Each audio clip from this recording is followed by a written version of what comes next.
This is the royal story. Welcome to my channel.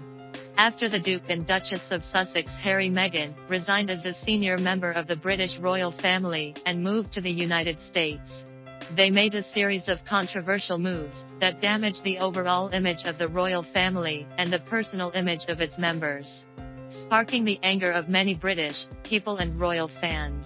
During this period, the elderly Queen Elizabeth II was seen as the most biased towards Harry, and even her tolerance and generosity towards her grandchildren infuriated some members and the public. But one royal expert accused the old man of being too cruel to Harry Meghan. Former BBC royal editor Peter Hunt claimed that Queen Elizabeth II and royal officials had treated Harry Meghan in a cruel and unfair manner.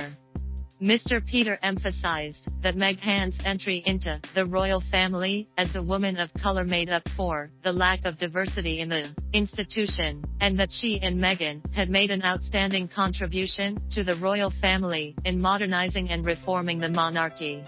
But as they attempted to create a new role in the royal family and continue to serve the Queen while achieving their ambitious goals in their own way, the Queen and the royal family stripped them of all authority as members of the royal family.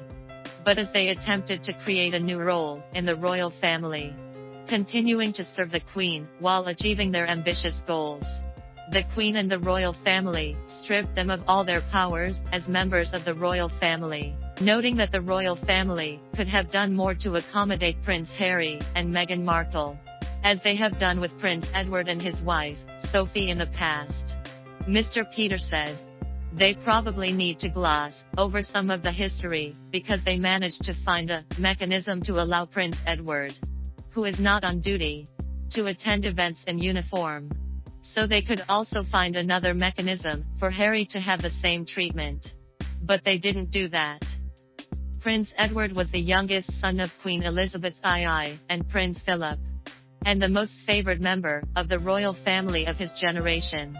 And at the time of his marriage to his wife Sophie, he would have been a core member of the royal family like his sisters and brothers.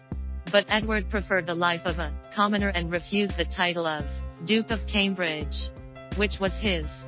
Edward refused the title of Duke of Cambridge, which was his, and was directly supported by the Queen and Prince Philip.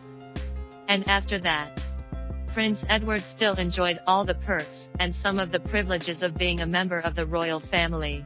But Harry Meghan was denied all military rank and patronage status after being denied the same time allotted inside and outside the royal family as Prince Edward, and was even denied the right to continue serving the public outright, which was a huge blow to Harry, because he was no longer allowed to wear the military uniform, which for him, who had been in the military for 10 years, this was a huge blow to Harry, as he was no longer allowed to wear the uniform, which had been the most valued honor for him after 10 years in the military.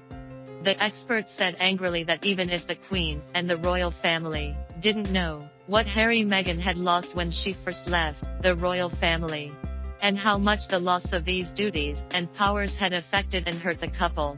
After Harry Meghan expressed their pain through Oprah Winfrey's interview, the Queen and the royal family should have shown more sympathy for them. The Queen and the royal family should also show more sympathy for them. So in conclusion, the Queen and the royal family are just putting on a moral posture, but in fact, unjust and cruel. However, this expert seems to ignore the differences between people.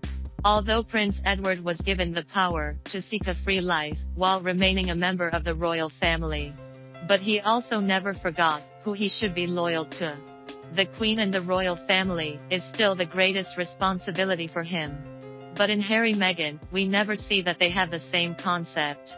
If the same privilege is given to them, the royal family, in the past 2 years, if the same privileges had been granted to them, the royal family would have been affected much more than it has been. Thanks for subscribing to the channel. I'll keep sharing more great content.